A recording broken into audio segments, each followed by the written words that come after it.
SFJ 4x4 Studios presents in my oversized four-wheel drive Jeep. a Jeep podcast starring industry experts. Pure Monosity. What? Say that again. With mad scientist Scott Brown, Use my drill press as a sort of lathe. our host Neil Simpson, If one light goes out, they all go out. filled with shenanigans. We are really professional with Jeeps. This is I Speak Jeep. Good morning, afternoon, evening, wherever, however you are joining us. This is the I Speak Jeep podcast presented by SFJ4x4.com. My name is Neil with Simpson Family Jeeps and joined in Grandma's Couch Studio. I will work for Coffee Cake. I know we don't want to do that again. we're not doing that again. That was the maddest mad scientist Scott Brown speaking on nobody's behalf.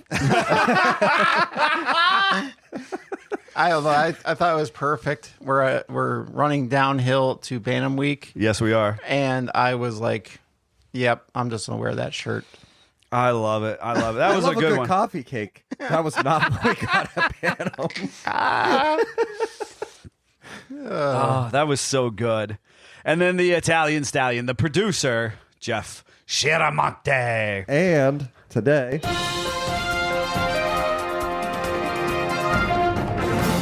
what's rolling into town? Big boy, 4014. I'm real big excited.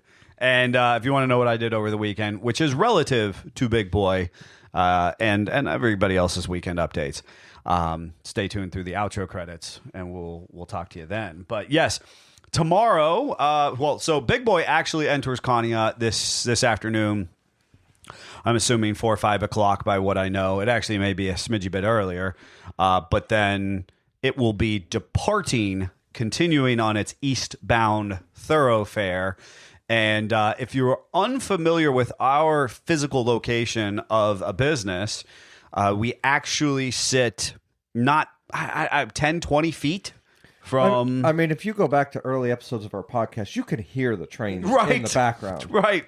Yeah, Prior to us building the studio. mean, I can't throw a ball worth of crap, and I could probably hit a train car Yes. from our parking lot. Yes. Without question. Oh yeah, I mean you can touch a train. I don't recommend that by any stretch. No. So like when everybody else in elementary school was learning like stop, drop, and roll, or the fact that quicksand was going to bury everybody, our elementary school was doing like train safety, and they used to show this absolutely atrocious video that was made like in the like really terrible 60s, 70s video of this guy dying via train, stepping precariously between the cars and it like taking off. So it wasn't like the beginning of Fall Guy where the car like smashes into the train and bursts into flames. No. This was this like daunting like, I'm just gonna lay down here, or I'm gonna walk through Take the a train nap yard. right in the middle of the train yard. And then it's like it goes black screen, and you just hear like train horn noises and like Crunch.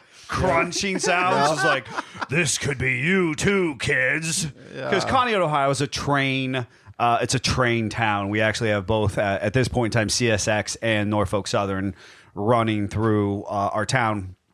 So the north tracks, the south tracks, and we had train station, train depot, and then we actually have a full holding yard. One of the actual national spots. And Big Boy will be sleeping. It was not technically open to the public, not a public viewing per se. Big Boy will just be sleeping here in the yard overnight. But tomorrow morning, if you're feeling froggy, as it departs eastbound, it literally has to sit outside our shop. And we've done this before with other kind of interesting historical trains. And so I'm looking forward to just getting to experience that moment with other enthusiasts.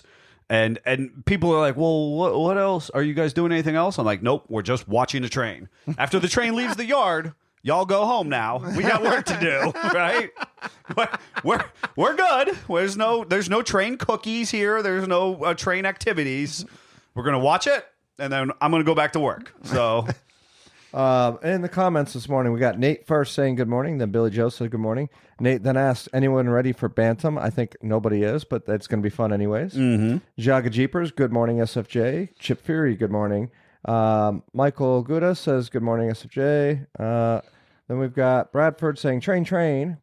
Tony suggesting that they time the big boys' arrival pretty poorly for some of them. Sorry, Tony. But also just don't hit it with a drone. So there must be a story there. It got a drone got sucked into Big Boy's steamer over the week, or it's Aura, for to use the new terms. It was actually somebody was flying the drone at a precarious height, basically head level for the conductors, and as Big Boy came through, somehow it got kind of sucked into Big Boy's space. I don't actually understand that, but it's drone and steam and Magic airspace, and the drone went and imploded just on the side of the train. Whoops. And shrapnel, air quotes, from the drone went into the crowd of bystanders. Oh, wow. Yeah, people had big feelings about it. I bet. Nate asked if there will be coffee cake for the Big Boy viewing party. Def not, unless you're bringing it. Bradford said Snidely Whiplash. And Joe O'Brien, good morning. And Jeannie, good morning. I'm so thankful to you that I got Cookie Monster back. You are all awesome. See you soon. Excellent, excellent. Good morning to everybody. We thank you so much for joining us. It is always imperative that I remind our listeners at home, because the vast majority of you are listening in your ear holes at a later date. But given the opportunity to find a Monday morning where you are available, you too can join us live on the Book of Faces or the YouTubes. Log in, hang out in the comments section, communicate with other good Jeep owners, and just enjoy, all things mechanical and automotive, and just a good community to be part of. I'm totally excited about Big Boy. Obviously, we have to kind of overcome that influx and kind of, just something different in our workflow.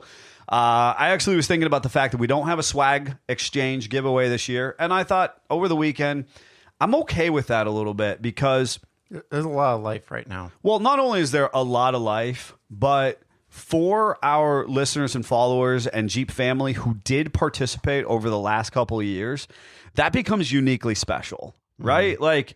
Like that happened. Like the meat exchange, the coffee cake exchange, it happened. Those people got the shirts. They got to rep the thing. They got to be part of something.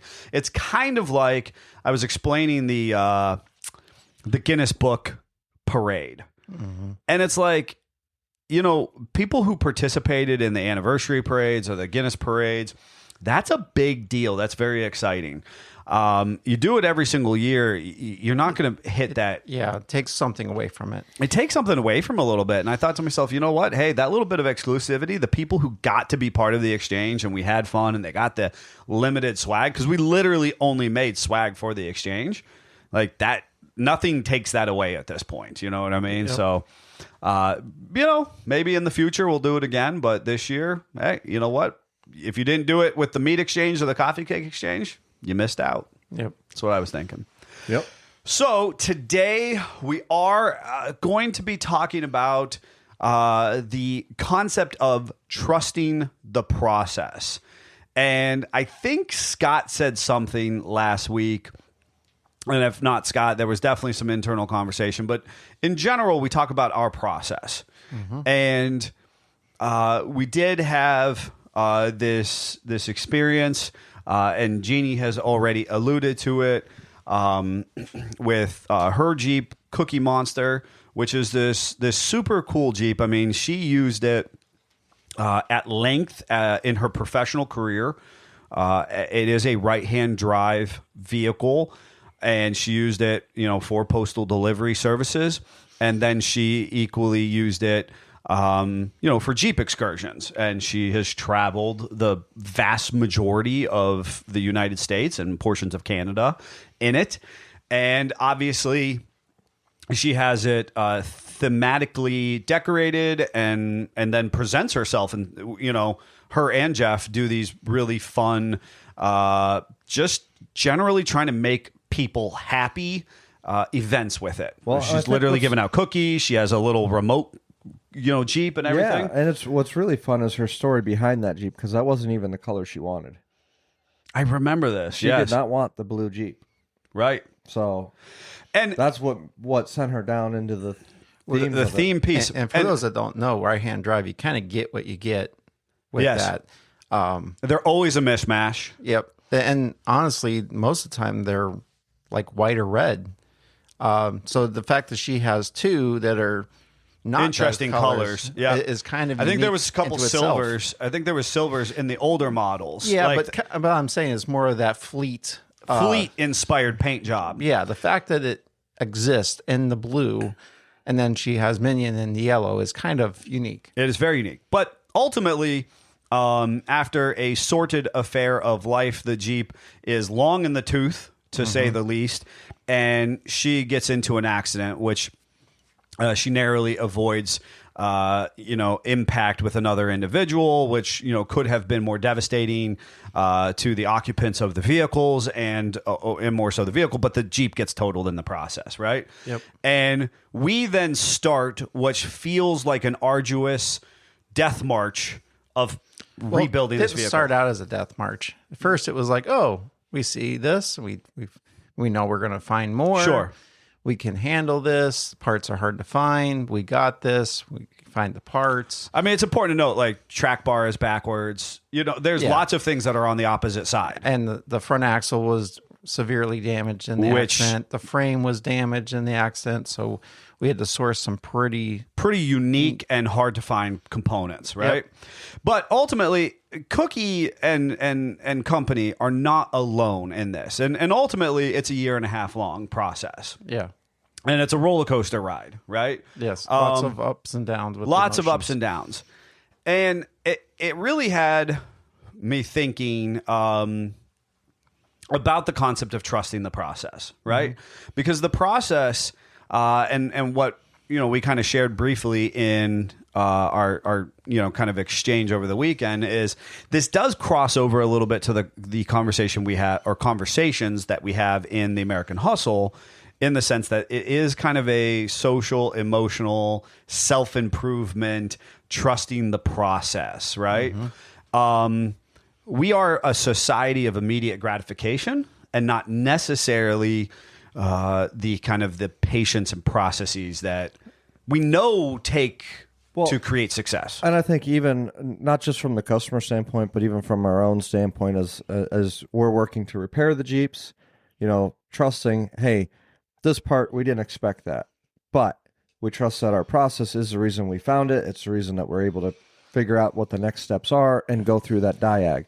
Sometimes that diag looks ridiculous, and you're like, oh, this is going to take hours. But you trust the process of the diag, you're going to find the problem. And having a process behind diag versus just throwing parts at, what is that term? Triagnostics.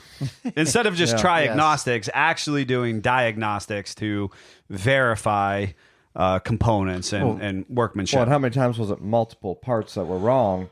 So you could have changed one and still had the similar or correct. Well, and cookies aside, I think that this is applicable to DIYers as well, right? And so as part of this conceptualization of the talking points was actually made me think about a conversation with you at one point where you had gotten fed up with one of your projects. Yep. And just through us talking, it was a personal project, and I had encouraged you to not necessarily not to burn it down. not to burn it down. Yeah. But we know from our awareness how many people do just burn down their projects. It becomes self-defeating, right? Yes. And They're so disgusted they cannot make themselves come back to it. correct. Yep. And it occupies our space in our garage until the point that we get so frustrated with it, we shove it into a pile and we throw it out at the curb with a cheap for sale sign on It it. starts affecting other parts of your life. Correct. When you start a project that's supposed to be fulfilling and it's a process, you're learning things, you get to do new things, and suddenly it becomes so arduous that you're now not enjoying it anymore. Now it's actually impeding your forward progress in life, at least perception of that. And many people hit that wall and they just say, nope, I can't do this. I'm not going to do this. I cannot let this go. And they just never surpass that line in the sand. Right. Where actually that is when you need to double down. Correct. And see it through. And and people that do, and it doesn't matter if it's a vehicle or life choices or any of that sort of stuff, you get through that hard spot. Yes. And it starts to get a little easier. And unlike people say, like a door had opened or the sunshine came out behind the clouds or whatever you want to call it. And by overcoming that, you then are better prepared for the next time the wall slaps you in the face. And this is exactly what I was talking about. As a crossover to the American Hustle, it's this idea of when the going gets tough, the tough get going, right? Yep. And I do think that there is value in also knowing when to call it quits as well, per se, right?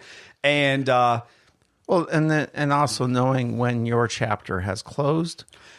That's, I think, a little better way of putting it. That's a better way of putting it. Thank you for bringing that, because that's what I'm wrestling with myself this weekend. Correct. Right? And so many people, they think, and this is my analogy with vehicles, is I am the caretaker of it for the time I have it. And some people, they take that very personal, and I'm going to caretake this till I'm in the ground. Sure. And we'll do everything I can. I think it's good natured and people mean the best, but that is why vehicles sit in fields and barns and randomly with stuff piled on them, because their intention is, I am trying to take care of it. I want to do something with it in the future. Life happens. Things get in the way. You age out, whatever. And I've had to learn to myself that it's okay to be like, hey, I'm not as excited about this anymore. Because frankly, houses, vehicles, some of these things that are mechanical are always a project. They're never done. That's kind of a running joke. That's kind of a running joke with Jeeps, right? Absolutely. Yeah. But it's okay to be like, hey, I've seen the world I've wanted to see with this Jeep. I've done the modifications I want to do. I've kind of fulfilled that dream. Now it's okay for me to sell off this and let someone else become this dream with it.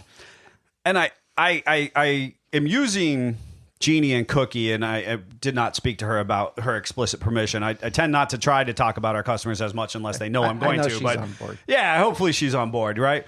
But the difference I see with her and Jeff is that Cookie and Minion is kind of a stand-in, right? Yeah. He's a helper.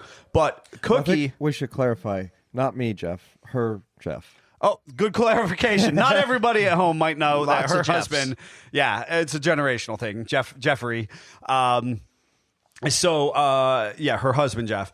As a team, they are Jeep people, and yet their primary project was Cookie, right? Whereas in my own specific situation, what I'm wrestling with is my love affair with arguably my first real truck. Right? Like my truck. And I'm struggling as an automotive enthusiast to come off that sentiment, despite the fact that truck has not been a valuable asset to me in almost 5 years. Yes.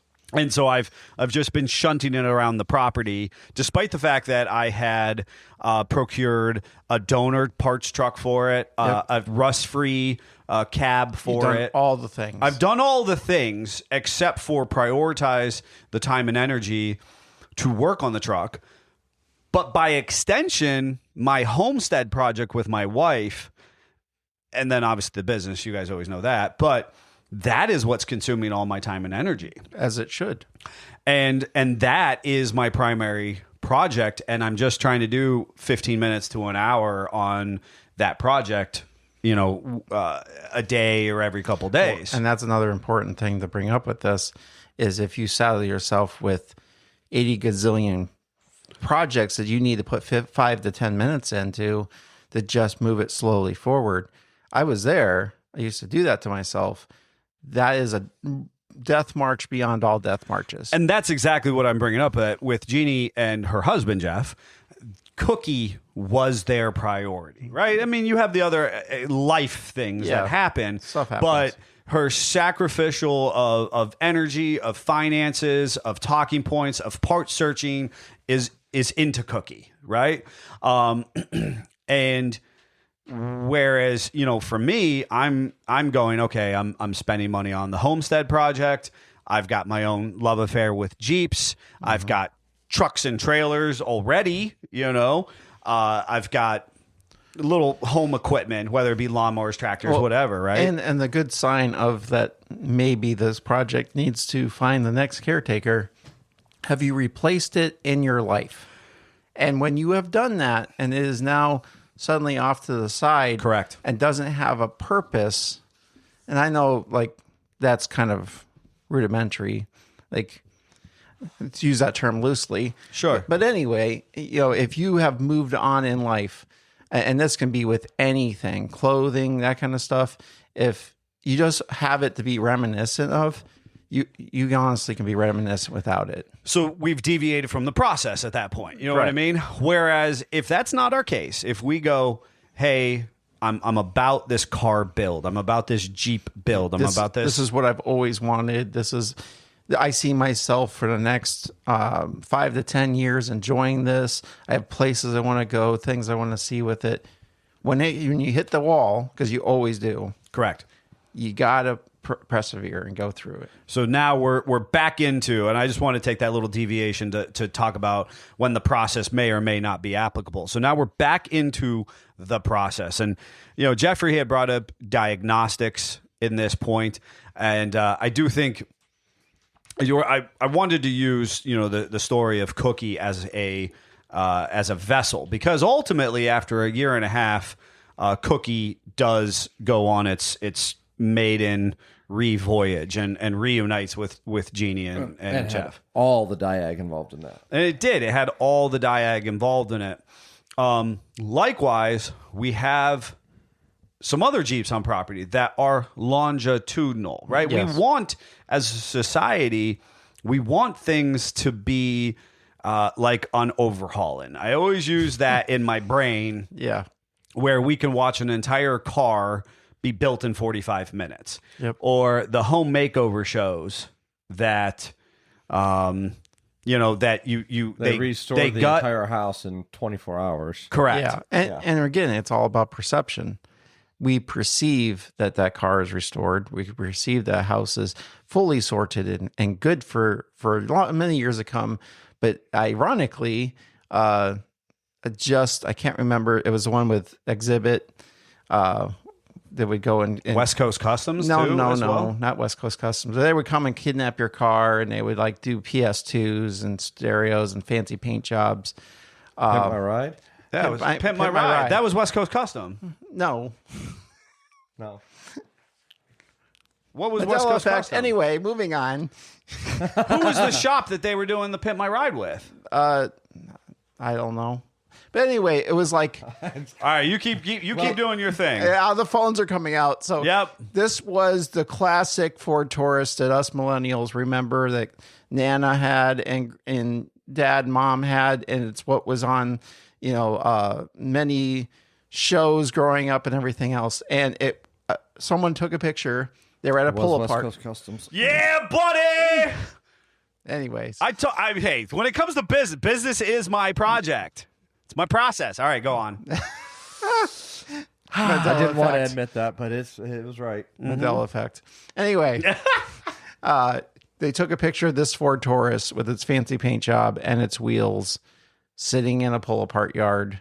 Yes. That, that person was not equipped to have a cool project. Sure. They took a vehicle that was just a random, standard transportation. They made it cool. Therefore, the person wants to hold on to it. Sure. They're not equipped to take care of it. They're not equipped to store it. They're not equipped to maintain it. And you've now condemned that vehicle Thankfully, it was just a Ford Taurus. It needed to be condemned. I've offended someone somewhere, but it wasn't a show or something fancy. It was just a standard Ford Taurus with a fancy paint job and wheels on it. Mm-hmm. And it is now in a pickup hole. Sure. And, and the part why I bring that up, I've seen that so many times,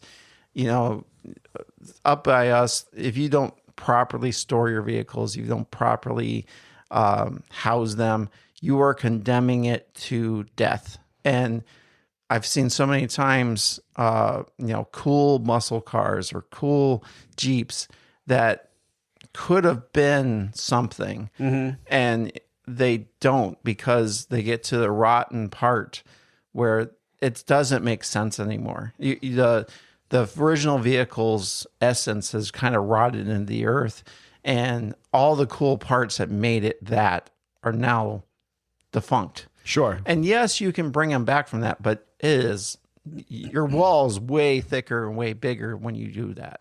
Well, I guess likewise with the theme of trusting the process is that I think that likewise in a situation like your Taurus explanation, I've seen plenty of these where they get to the hard part, and instead of continuing the attention to detail, and That's where the shortcuts come. you get to this hard part and you start, and the shop or the DIYer or whatever it is starts taking the shortcuts. They do the trail fixes. They go well, you know what? I'll come back to this. I just want to drive it. Or they throw up their hands and go, I give up. I can't figure this out for you if in that shop situation. Well, I Ramen feel noodles like, at Bondo? yeah, I mean, I feel like that's yet even a different path, right? For me, I see the path where they start really strong. They've got the making of a good project or a good restoration or a good whatever. Well, and financially can happen as well. You have a nest egg, you're starting with the project, and it always costs 4 to 5 times more than you think it's going to. At this point, I can't even BS my way into my wife with this. She's like, "Oh, what do you think it's going to cost?" And it's like, this point, it's just a laughing joke. Sure. So she can rub it in my face later of how much over budget you have exceeded. But that's a reality. And if you don't have the ability to pause and rebuild that nest egg or prioritize other financials, that can kill your project right there. Well, that's right. You get to this point and you're like, okay, well, I'm tapped. I'm out of budget. And the challenge is, and you have been at shops, we don't typically have this problem. Right. But where projects just sit, they linger. Absolutely. I've seen 5 to 10 years a vehicle will sit in the back corner of a shop completely ignored. Well, and we have the trust the process example sitting right in front of us with the M38, That's true. where we picked away at that for a while to make sure that we were attentive to the detail the customer wanted. And that has been a long, arduous process, Yep. finding the parts for it. Some of those parts didn't exist. You had to make parts Yep. for the vehicle. The radio box, Yep. the custom-made radio box. Oh, the custom switches. And for our situation, that was less on the customer's wherewithal and more so on what exists in society. Right. Yes. Right. But there is absolutely, I'm privy to a shop that there's a car sitting and they came in for a paint job, basically. Yep. And as they peeled away paint, then all of a sudden there was body rot. Now you got to do metal work, and you did metal work. And while you're doing the metal work, it was like, well, it's actually leaking the engine is. So let's pull the engine out, right? It starts to snowball, it starts to blossom. And all of those things are very, they're merit worthy, right? Yes. Is the engine, puking? And you as an individual have to either know when to create a boundary and be like, I'm just doing the paint job and I'm going to let the engine puke because I don't have the finances right now. Yep. Or, I'm going to, figure out, pull the engine out and do X, Y, and Z.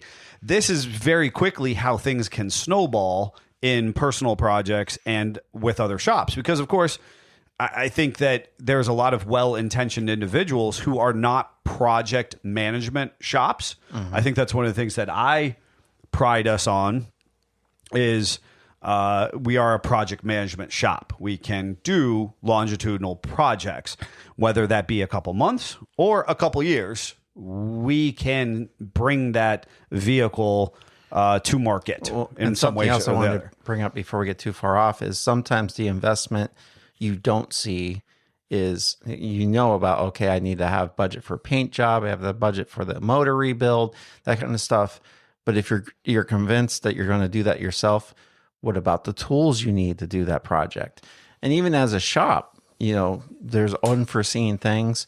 And like, I would have never known that we needed to make a light switch for the M38 when we started that project. Right. And I didn't have the tools necessary to do that job. But over the course of the project, I got those tools and invested in those things. But not because of the project. It happened to work out. You're right. But it did allow me to then up my ante of what we were going to do to the Jeep. Mm-hmm. And fortunately, that customer had a realistic expectation that he would trust the process with us, right? And that worked in everybody's favor. Customer gets a better product at the end of the day. We have a product that we can stand behind.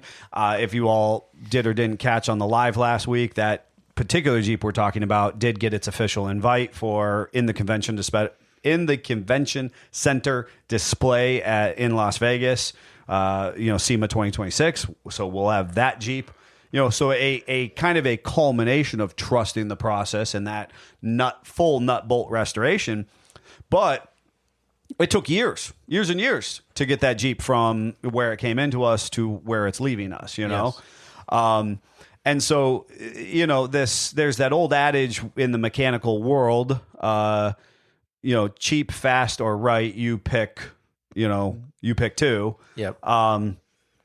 And that is a true sentiment.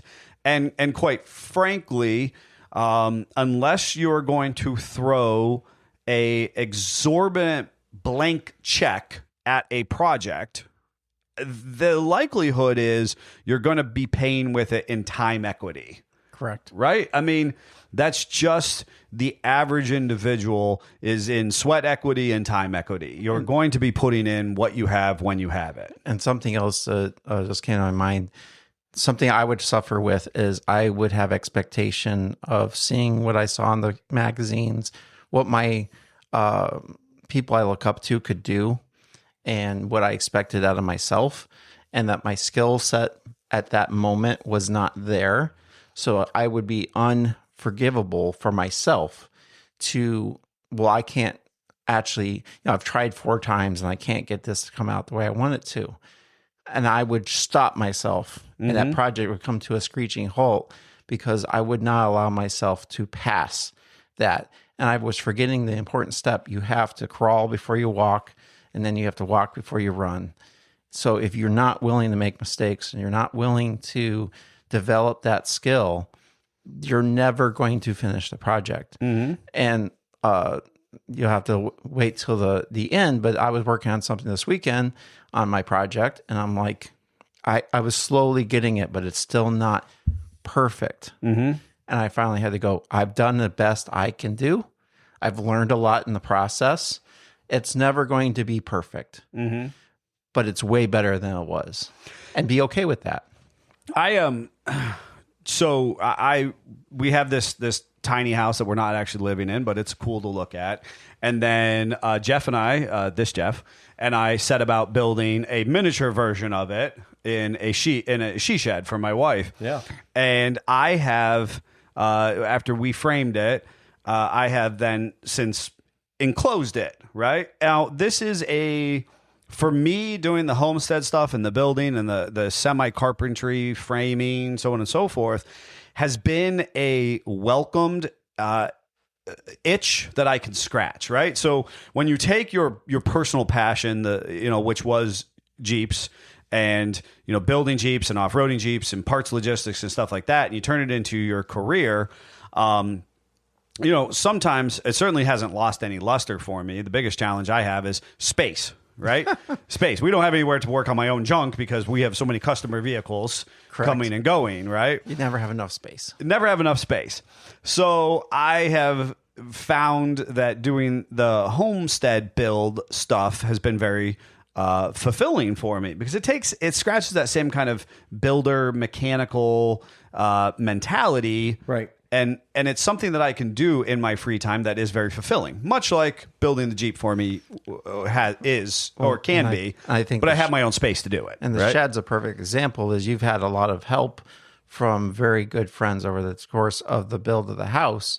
That maybe you're involved, but you're not driving that nail, or you're not cutting that board, and you're kind of like you're a little bit of the helping hand of that process, but it exposes you intimately to the process.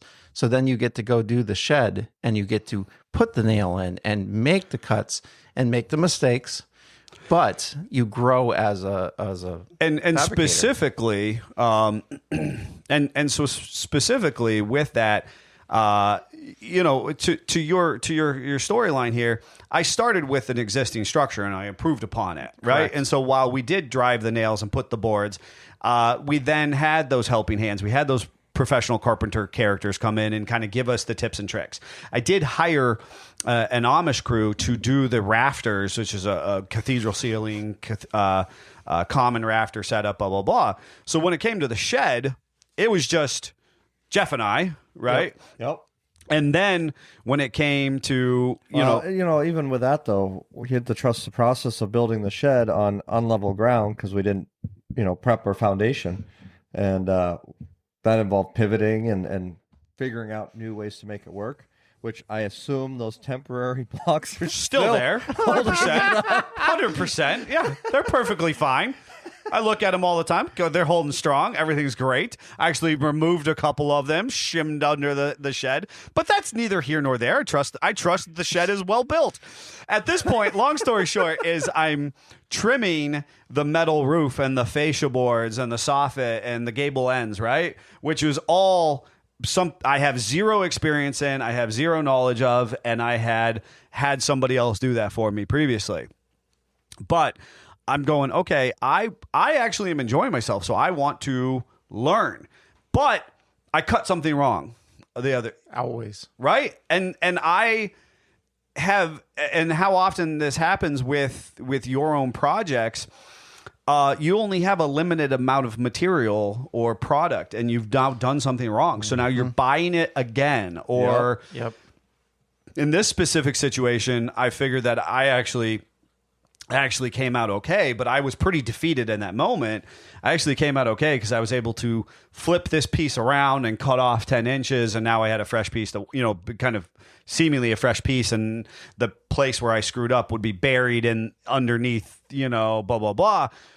So that was okay, but in that moment, I had screwed up in such a way that I just kind of like contemplated, right? And we've all been there where the floor is damp and cold, and I've got the transfer case out, and it's sitting on your chest, and you're like, what am I doing right now? Like in life, I'm contemplating life because this sucks. Mm-hmm. I remember doing a Comanche rear main seal with Caro heaters and the hot work lamps, you know what I mean, giving off heat, and the floor was wet and it was dripping on me. And I remember laying on there going, why am I doing this? This sucks. You know what I mean? But trusting in that process that this is that moment I have to go, okay, I gotta be creative. I gotta double down. The rewarding feeling of completing it and looking back and go, I did that.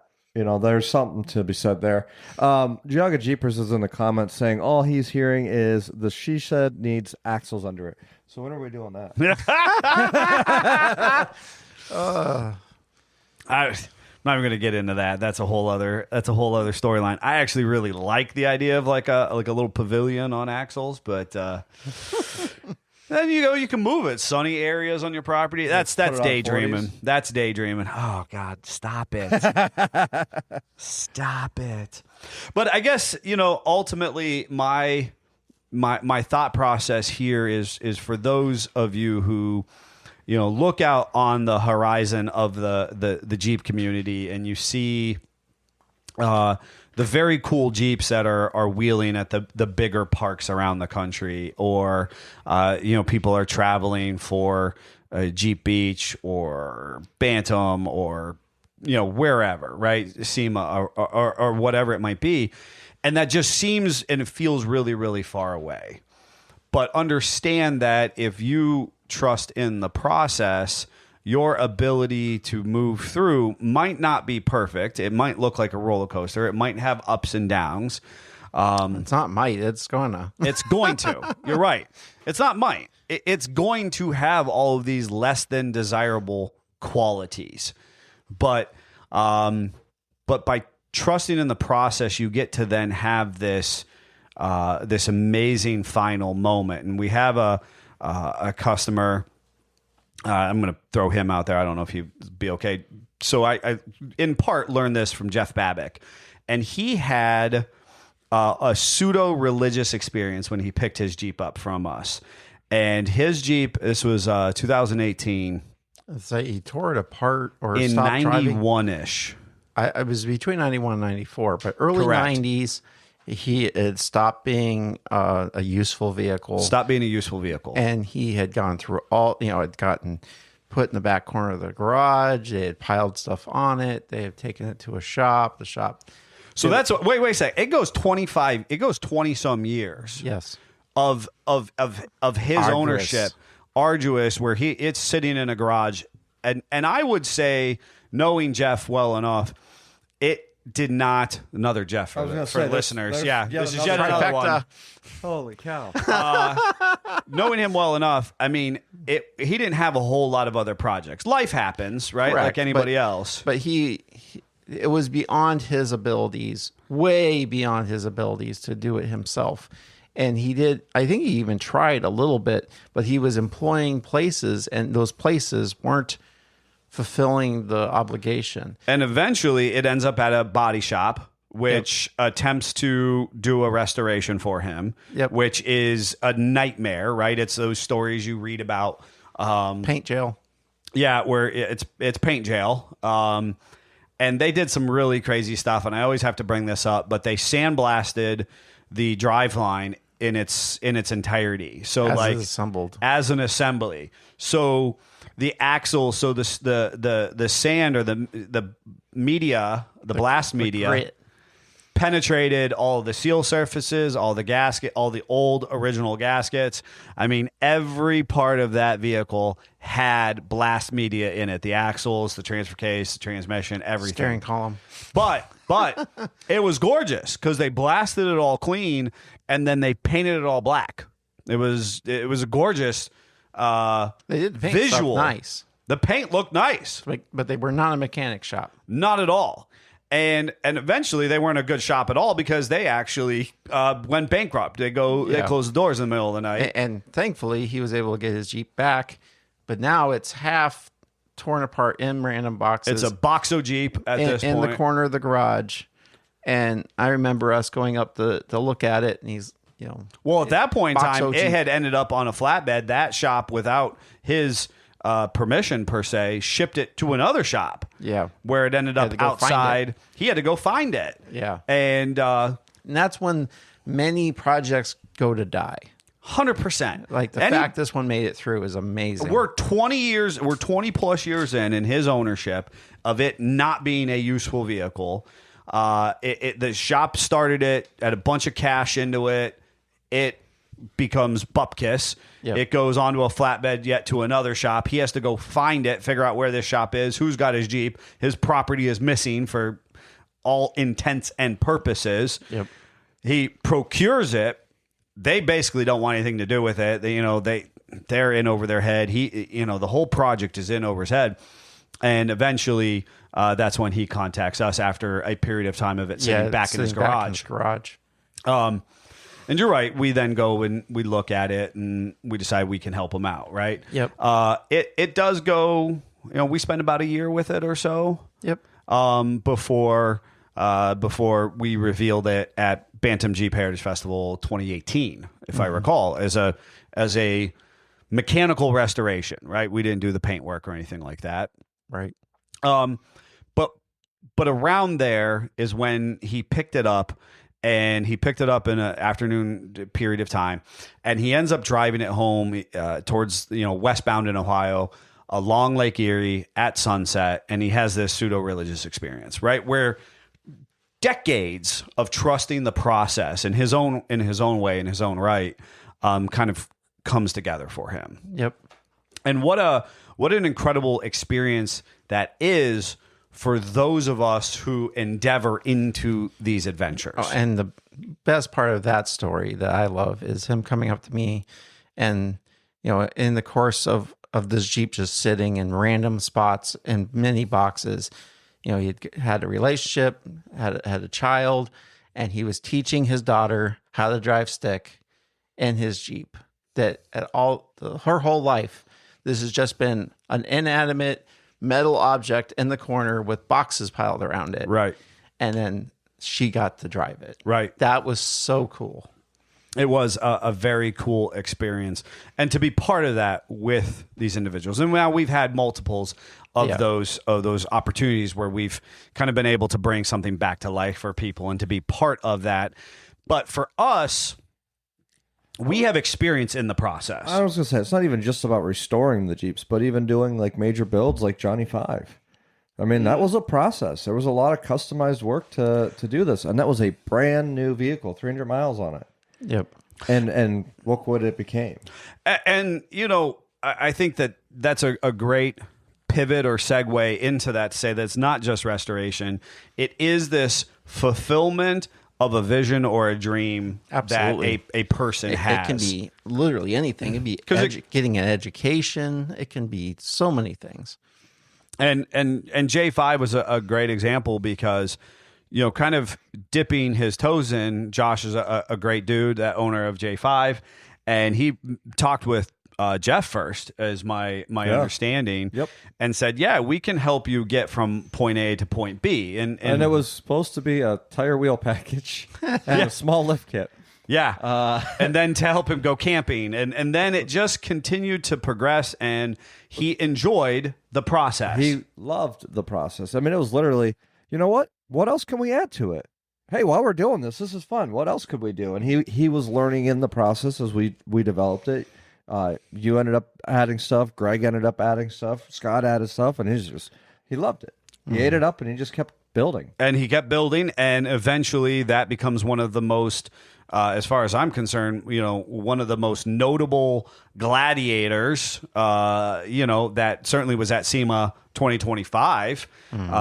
It goes on to have a direct relationship with Mickey Thompson, kind of repping their 44-inch Baja Bosses. It's got a stunning 8-inch Iron Rock long arm on it. It kind of pushed the bounds of what could be done to these Jeeps, and still have them be off-road and on-road capable. And that's again about trusting the process. And we did some things to it where it was touch and go, as far as we were a little worried. We were a little worried about stuff, right? A couple different times. We were pretty worried. We pushed it beyond the boundaries we've ever thought to push it. Well, and to be honest, so many times people will do a project and they're like, oh, it didn't quite hit the mark, or I didn't quite get the fanfare or the attention or whatever. Because at the end of the day, some of that is in part of the project that I expected. Well, that's because you weren't willing to push the boundary and to get uncomfortable, because you don't get that fanfare from just sitting back and doing the status quo and doing the same old thing and doing the vanilla, because then you sit back and all the vanilla is just together. If you want to have something that stands out and to be unique and to be different, you're gonna have some arduous, uncomfortable times where you go, everything's on red. Is it going to go through or not? 100%. And I did, just for talking points, because out to our audience, I am understanding that J5 is going to be going up for sale, honestly. So those of you who are familiar with that one, I think Josh has just got some further interests, and he had a couple trucks with us, and we growing up in vintage vehicles, there was two types of guys: builders that don't, they just enjoy the process. They enjoy the journey, the finding the parts, the figuring out the problems, putting them together. And then at the end of that project, you have a vehicle and they drive it for a little while and they're like, this isn't exciting to me. Mm-hmm. And they would go and sell that. And then they buy something else that needed full done and they do that. And then there's other people that just want to drive it and just want to enjoy it. So it is perfectly fine also at the end of your project if you go, yeah, I done it. Woohoo. Now I want to do it again. And in order to do that, I need to sell this completed project. And I think that that's worth kind of expanding upon as we close out this conversation, because there is something to be said about the person who just wants to consume the end product. And I say that kind of, so when I pulled Blue out of the pasture, my goal with Old Blue, and if you're not familiar, that was a 1964 CJ6, and it had been passed over and thrown into a pasture in rural Western PA or Eastern Ohio. I don't exactly recall at this point, but regardless, my goal there was to have, I don't want to say as little invested, because it wasn't that, but I wasn't going to get stuck on the fact that the glazing of the glass was going and that the seal of the windshield was bad, right? Yeah. Or that the body work was not good and the body was oil canning when I was wheeling it, right? You wanted to see if you could make it run. I want to see if I can make it run. And then once that accomplished, and you went, well, can I drive it? And you did the best thing possible. You involved your kids, and it was a learning experience. And hey, we're not going to do this perfectly. We're Correct. going to push this vehicle into the shape of a vehicle and kind of make it useful again, and understand that that's sometimes only a brief moment.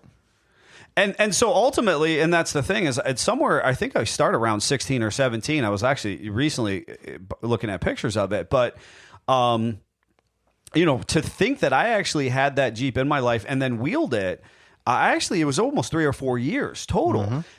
And that 3 or 4 years arguably goes by in the blink of an eye, but it was so fulfilling. And I didn't get hung up on the build process, which oftentimes we do, or we can. Now, did I absolutely break hubs because they were just the regular old school hubs that were crap? Absolutely. Did I catch it on fire? Totes. Did I, did I have these setbacks? Did the body mounts continue to collapse around me? Yeah. At the end, I don't get to enjoy Blue anymore, right? Yeah. Because Blue, I took an end-of-life Jeep and I finished it off. Yeah. Right? But how cool, though, in the interim, like it was in Toledo inside the convention center. It wheeled at Anthracite. It went out with its boots on. It went out with its boots on. Yeah. And I loved that experience with that Jeep. And and I say you're right. It's not you. It's just you, the universe. I didn't get to have it forever. It's not going to be an heirloom. I'm not going to pass it on. It's going to be turned into a pop can in overseas market. But arguably, I enjoyed the driver experience. Now, there is something to be said about the builder experience. Ryan with #NotARestoration loves the build experience. Loves the build experience. Loves the project management experience. Learning. He loves to learn. Yep. And to say there's nothing wrong with that as well. Now that he's got a taste of the final product, he's kind of his heels have cooled off a little bit as far as the build project. He wanted to jump right back in. Yes. Right? And tried a couple times. Sure. But he hasn't totally gotten out of it either, right? Yeah. And he's excited about getting back into it, and life happens for everybody. We have to take that into consideration. So I think it's valuable to kind of sort out to say sometimes we are builders, sometimes we are drivers. Kind of knowing exactly where your strength is, right? Because with Ryan, for an example, I don't think Ryan would love Blue, right? No. to say you're doing a hill climb with your family in the vehicle, and all of a sudden, the engine bay starts smoking, and you have a small underhood fire. I don't think Ryan enjoys that part. No, but right? you do. But I do, right? I take that in stride, and I certainly, throughout my off-road experience and my camping and my outdoorsmanship, I recognize I meet so many different types of people, and there is absolutely a population of people, and they oftentimes are XJ owners, that like to take an absolute dumpster and go and see how far they can push it. Yep. And I don't think there's anything wrong with that. But when it comes to the project side, the build side, life in general, the compound effect of going, hey, I'm going to start at point A and I want to end at point Z, you have to trust the process all the way through the alphabet. You have to say every letter of the alphabet in order to say that you sang the alphabet song, right? Yeah. And that to me is part of that trusting of the process. So I hope that this has been a fun and or interesting topic, maybe one that encourages you to noodle on where you land in trusting the process. Are you a person who just wants to get in and get out? Are you immediate gratification? Nobody loves tires and wheels more than I do. Changes the immediate look of a vehicle in a heartbeat. But within, reason, where do you fall on that scale? And, when it comes to the projects, how far do you see yourself going with it? I know we're going to be talking a little bit about that stuff in our own personal lives here after the outro credits. We'd always love to hear from you. You can reach out to us, contact at sfj4x4.com. That's CONTACT. You can always text us, 440-855-2100. We'd love to see you tomorrow to be at the Big Boy Watch Party. Or you can stop by our booth at Bantam Jeep Heritage Festival this Thursday through Sunday. It'll be myself and a handful of volunteers helping support the booth space. We'll be showing off some very cool projects. Couple vehicles that I know will be going up for sale. There's going to be a cherry, absolutely gorgeous XJ there. That will be up for sale. Like I said, J5 is up for sale. So if any of our listening audience wants a turnkey SEMA rig, basically, both of these are stunning vehicles. Turnkey. Absolutely. Actually functions. Yeah. Both of these vehicles. Bluetooth drive shafts. We are functional Jeep experts, right? So everything we'll have represented will be about utilization, right? So we'd love to chat with you, hang out with you. Make sure you stop by and say hi. We do have a lot going on, as always. So until next time, Jeep on. Jeep on. Jeep on.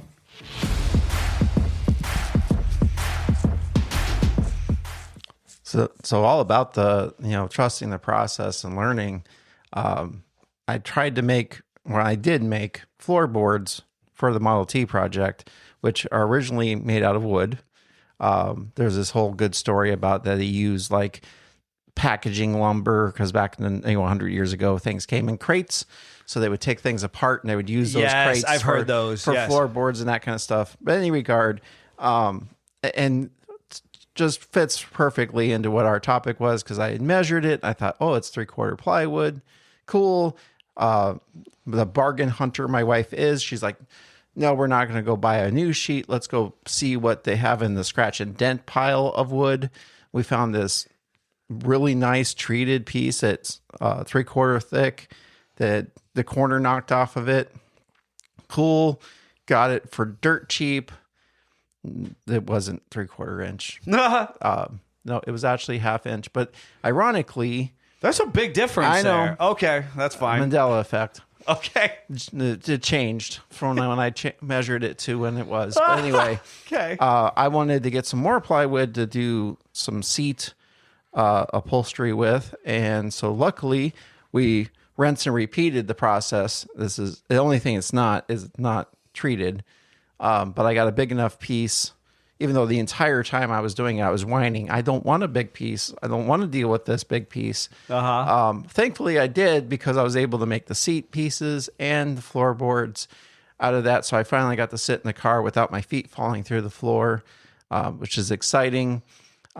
Also went ahead and yesterday pulled the passenger door off And for those that don't know, it looked like someone took a big sledgehammer and caved it in at one point, and the inside of it has been torched out previously. Plus the top had gotten cut off. Like in many people's worlds, this door was scrap. Yes. And I, just because they're expensive, you can literally spend $1,000 a door on these doors. And I'm not doing that. I tried all the things. I took it off the car, put the planching hammer, got some of the dents, overstretched it in the course of doing that. Tried out my new planching hammer that's mobile. Kind of got a little bit better. Hand dolly hammering, lots of that. Ended up having to heat shrink it. So you literally take like a torch and you warm up the panel and you watch it move around and grow and dink and donk. And then you take a rag and you quench it and it makes it shrink. You're moving the molecules around. So I did that a bunch. First time ever doing that. After even doing that, more hammering, more stuff. And then I finished up with some welding. And is it still dented? Yep. Are they caved in dents? No. It would take some Bondo to make this flat, but I was able to trust the process, get it back in the car. Latch is still looks way better than it did. By no means is it a perfect or nice door still. Like some snobbish restoration guy would be like, turn up his nose at it. That's fine. I learned a lot of stuff on that door. And at the end of the day, this car, I brought it back from the brink of death. Right. It was a scrap. It was scrap metal. Yeah. I would have scrapped it. So I feel good that I'm trusting the process. I'm making a vehicle out of it. And I'm learning. And sometimes you got to make floorboards twice to learn how to do it. Plywood floorboards. Yes. Yep. I'm glad I did cut out the 3/4 floorboard first because I learned a few things. And when I put it in there, it was too tall. I was like, that's not what I wanted. So are you done with yours? Yep. All right. So I had, as always, a adventure-filled and fun-filled weekend. As a general gear enthusiast, right? Gearhead enthusiast. So motorhead, gearhead, whatever you want to call it. Fortunately, I have the privilege of the Angry Turtle owner, Jason, great, friend and Jeep family member, encourages me to get out every once in a blue moon. And he got us hooked up with Steam in the Valley, which is this event where the 765 from the old Nickel Plate Railroad invades. It comes over from Indiana, I think. I should know this one by heart, but they bring it over. They actually have two restored, air quotes, restored Ringling Barnum and Bailey Brothers Circus cars, which they have open air travel cars on top of the Cuyahoga Valley Railway passenger cars. A long story short, we get to take this really cool train ride through the Cuyahoga Valley. So in prior to that, which was a great experience. We did it last year. We did it a little bit differently this year. We had a lot of fun because when everybody else got off the train, they do these drive-bys, right? I mean, motorheads, gearheads, we all have these aspects of childhood experience that we just kind of can't let go of, right? Yep. And one of the things they do is there's a particular geographic location where the train tracks goes around a valley bend where it's basically obscured by wooded kind of, it's not really mountainous because it's Ohio, but kind of a hillside, and the Cuyahoga River is on the other side, and they take the train out of view and they stoke up the coals, they stoke up the fires, and then they let this thing rip and go chugging through this whole viewing area. That's cool. It is 100% theatric, right? Yeah. Last year I got off and I watched it happen. This year we all stayed on. We managed, my wife and I and our kids, we navigated our way up to the standing open air cars, which we actually did not have the appropriate tickets for. But don't worry, we found ourselves there anyways. And we got to enjoy the experience from that side of it. And that actually put us only the third car back in line from the steam locomotive. So you had the tender, a maintenance car, and then the open air cars. And so it was just wicked cool. Just the horsepower of these steam engines to just let it rip, and the horns and just screaming through the valley. Just super, super fun. So very, very cool experience. I already shared my experience doing some of the siding and shed in the homestead work. I do feel like it's worth noting, if you're on my personal social page, you'll know that my wife and I have added a Gladiator to our fleet at this point. But most specifically, in my own geeky nature, it is a diesel Gladiator. And so I'm very excited. We've worked with a number of diesels since the platform became available in the Wrangler and then in the Gladiators. I'm glad to bring a diesel under the roof of SFJ 4x4 so that we can kind of continue to learn that platform, because I am a diesel nut. I like that application. I always have.